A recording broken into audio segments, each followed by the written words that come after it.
Alors dans cet exercice, on nous donne une droite D d'équation cartésienne 3x moins y plus 5 égale à 0 et un point A de coordonnées 1, 2. Donc représentons rapidement la situation. Nous avons donc une droite D et un point A. Et l'objectif, c'est donc de déterminer une équation. La droite D a pour équation cartésienne 3x moins y plus 5 égale à 0. Le point A pour coordonnées 1, 2. Et l'objectif est de déterminer une équation cartésienne de la droite delta qui passe par A et qui est perpendiculaire à la droite D. Donc voilà, donc l'objectif, ça va être de déterminer une équation cartésienne de cette droite delta. On vous demande de déterminer de deux façons différentes cette équation-là. Donc il va falloir retrouver la même équation cartésienne, mais de deux manières différentes. Donc ce qu'on va faire, c'est je vais vous donner un petit peu les indications pour démarrer, et ensuite vous essaierez de déterminer par vous-même, en appliquant la méthode vue en cours, cette fameuse équation cartésienne. Alors, de deux manières différentes. Donc, nous, ce qu'on va faire, c'est qu'on va justement, on a vu justement dans ce chapitre qu'il y avait deux manières pour déterminer une équation cartésienne d'une droite. On a vu qu'une équation cartésienne d'une droite pouvait être obtenue dès lors qu'on connaissait un vecteur directeur, U, de la droite cherchée, et un point de la droite delta.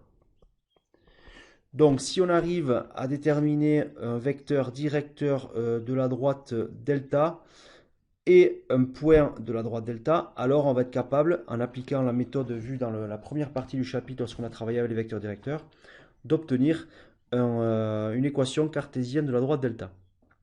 Et la deuxième méthode, ça va être la méthode liée à la deuxième partie du cours, celle qu'on vient de voir, celle qui nous dit que, on a vu, à travers notamment la petite vidéo juste avant cet exercice, qu'il est possible de déterminer maintenant une équation cartésienne de droite lorsqu'on connaît un vecteur normal à cette droite, donc un vecteur normal que je vais appeler n, de la droite delta, ou à la droite delta, et un point aussi de la droite delta. Donc du coup, notre exercice va reposer sur ces deux procédés. Donc on va d'abord commencer avec la première méthode consistant à déterminer un vecteur directeur de delta ainsi qu'un point de delta. Et ensuite, on appliquera la méthode correspondante. Et dans un deuxième temps, on ira chercher un vecteur normal à la droite delta et un point de delta aussi. Alors le point de delta dans les deux cas de figure, ça va être le point A évidemment. Alors maintenant, regardons un petit peu dans le premier cas de figure, qu'est-ce qui pourrait représenter un vecteur directeur de la droite delta. Donc l'idée, c'est de déterminer un vecteur directeur U de la droite delta, c'est-à-dire un vecteur qui a la même direction que la droite delta. Donc comment on pourrait déterminer ça? Alors, on sait que le vecteur U étant un vecteur directeur de la droite delta, et sachant que la droite delta est perpendiculaire à D, du coup, on peut dire que le vecteur U est tout simplement par définition, un vecteur normal à la droite D. Donc le vecteur directeur de la droite delta que je cherche, le vecteur U, est tout simplement un vecteur normal à la droite D. Or, on sait qu'une équation cartésienne de la droite D est 3x moins y plus 5 égale à 0. Donc c'est du type ax plus by plus c égale à 0, avec a qui vaut 3, b qui vaut moins 1, et c qui est égal à 5.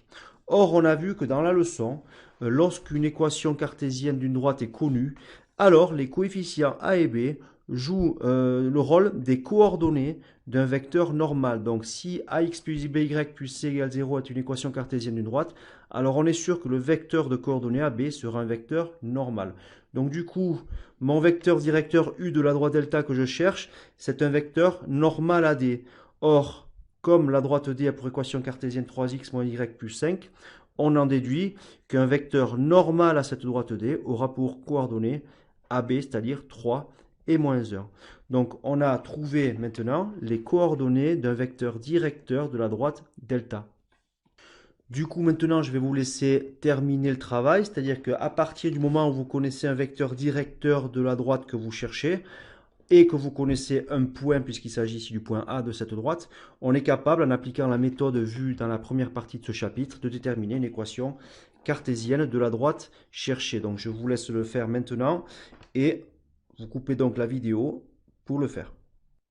Donc, on va corriger. On sait que la droite que je cherche, delta, possède une équation cartésienne du type ax plus by plus c est égal à 0.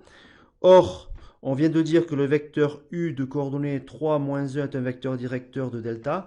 Donc, on en déduit, d'après la première partie du cours sur les vecteurs directeurs, les équations cartésiennes, que la première coordonnée du vecteur directeur sera moins b et que la seconde coordonnée sera le a de mon équation cartésienne. Donc du coup, on peut donc dire que moins b est égal à 3, ce qui revient à dire que b est égal à moins 3, et donc a est égal à moins 1.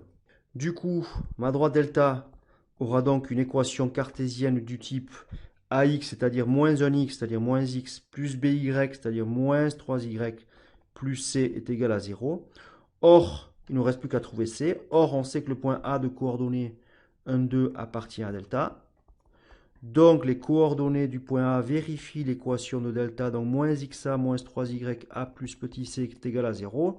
Ce qui revient à dire, je remplace les coordonnées xa par 1 et 2. Donc, moins xa moins 1, moins 3ya, donc moins 3 fois 2, c'est-à-dire moins 6, plus c est égal à 0. Et donc, le coefficient c sera donc égal à moins 1, moins 6, ça fait moins 7. De l'autre côté, devient 7. Donc, conclusion, ma droite delta a pour équation cartésienne moins x, moins 3y, plus 7 est égal à 0. Donc voilà une première méthode pour déterminer l'équation de la droite delta, donc basée sur le vecteur directeur et un point de delta. Déterminons maintenant d'une deuxième manière une équation cartésienne de la droite delta. Donc la deuxième façon consistera à utiliser un vecteur normal à delta, que j'appellerai vecteur n, et un point de delta. Donc pour cela, j'ai donc besoin de déterminer un vecteur normal à la droite delta. Donc un vecteur normal à la droite delta, c'est donc un vecteur qui a une direction perpendiculaire à celle de delta. Donc je cherche un vecteur n dont la direction serait perpendiculaire à delta, ce qu'on appelle un vecteur normal. Alors, qu'est-ce qu'on peut voir? On sait que n est un vecteur normal à delta, et on sait que delta est perpendiculaire à d. Donc on peut dire que le vecteur n a la même direction que la droite d, ce qui fait du vecteur n un vecteur directeur de la droite d.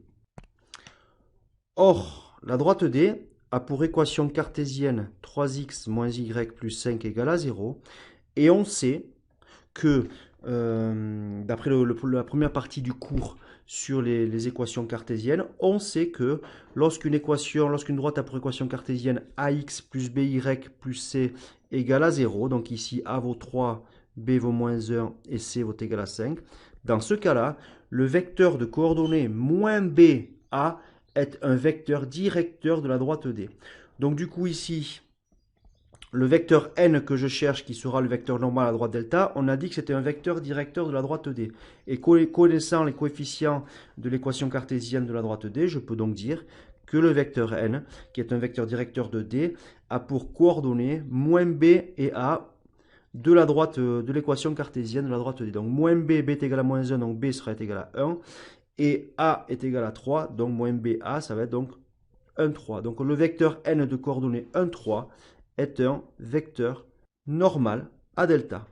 Or, on a vu que lorsque un vecteur n est normal à delta, à une droite delta, alors on peut dire que les coordonnées du vecteur n désignent tout simplement les coefficients a et b de l'équation cartésienne de la droite dont on parle. Or, on sait que la droite delta que je cherche a pour équation ax plus by plus c est égal à 0. Donc, on en déduit que le coefficient a va être égal à 1 et que le coefficient b va être égal à 3, puisque les coordonnées du vecteur normal représentent les coefficients a et b. Donc du coup, je vais dire que a est égal à 1 et b égale à 3. Donc ma droite delta, son équation cartésienne, démarre par ax, c'est-à-dire 1x, x, plus by, c'est-à-dire plus 3y, plus c égale à 0. Or, maintenant, il ne reste plus qu'à trouver le coefficient c. Or, on sait que le point A de coordonnées 1, 2 appartient à la droite delta. Donc, comme tout à l'heure, ces coordonnées vont vérifier l'équation cartésienne de delta. Donc xa plus 3ya plus c est égal à 0. Ce qui revient à dire que xa, c'est-à-dire 1, plus 3 fois 2, c'est-à-dire plus 6, plus c est égal à 0. Donc on obtient c est égal à moins 7. Et donc, on a obtenu comme équation cartésienne pour delta ici, x plus 3y moins 7 est égal à 0. On constate que l'équation cartésienne obtenue ici n'est pas tout à fait identique à celle qu'on avait obtenue dans la première méthode, mais en fait, on se rend compte que si on multipliait tout par moins 1, on obtiendrait moins x moins 3y plus 7 égale à 0, soit tout simplement l'équation cartésienne qu'on a déterminée dans la première méthode. Donc voilà ce qu'il fallait retenir ici. Les deux méthodes pour déterminer une équation cartésienne de droite seront basées soit d'une part sur un vecteur directeur de la droite et un point de cette droite, ou alors d'autre part sur un vecteur normal de la droite et un point de cette droite.